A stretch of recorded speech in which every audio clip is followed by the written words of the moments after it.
As a member of the House of Lords and former government minister, Lord Bates is well acquainted with the practices of British politics. He spent much of his working life pacing these corridors of power. I do think that there's something interesting about the artwork generally in Parliament, is that it does have a very militaristic feel.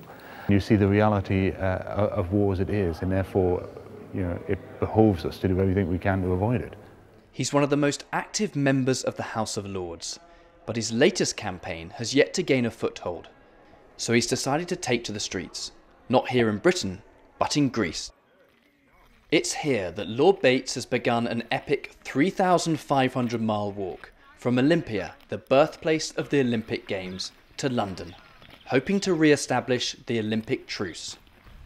2,500 years ago, the Greeks were so frustrated by constant wars, they proposed a sporting event where weapons were laid down and conflict was traded for competition.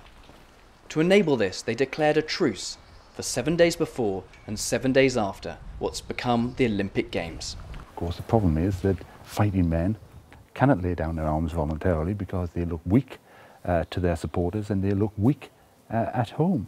And therefore you need to provide them with an opportunity where they can actually look manly and yet stop killing each other. And so the idea of the Games was conceived, and a period of truce covered it.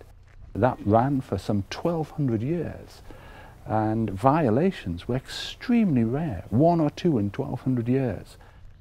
The concept of the Olympic Truce is now backed by a UN resolution, signed unanimously by all 193 member states. And yet since its signing, it's been violated on every occasion. The resolution only asks that you take initiatives for reconciliation during the period of the Games. If the other people don't stop shooting at you, they don't agree to the truce, there can be no truce. So there was no question that this is a case of getting us to unilaterally lay down our arms. But what it is saying is we have given a solemn undertaking before the United Nations General Assembly that we will do something. If we don't think we can do it, we shouldn't sign it. We shouldn't propose it. If we do propose it and we do sign it, as I'm sure we will, we should implement it.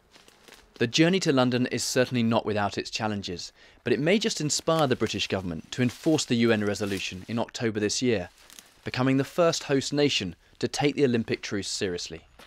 And today, with more than 30 countries currently at war, the need for truce has never been more important. But not everyone is at first receptive. And walking to London.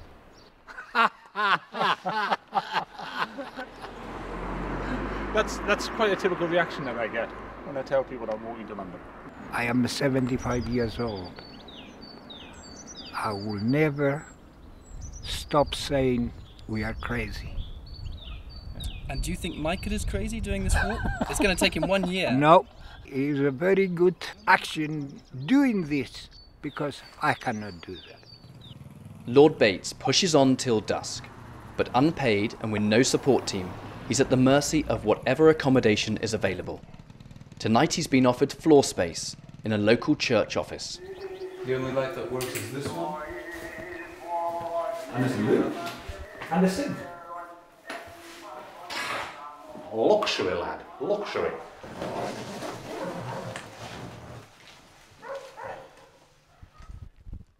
Early the next day, he's back on the road again, hoping that every step brings him a little closer to seeing the UN resolution of the Olympic truce brought into reality for London 2012.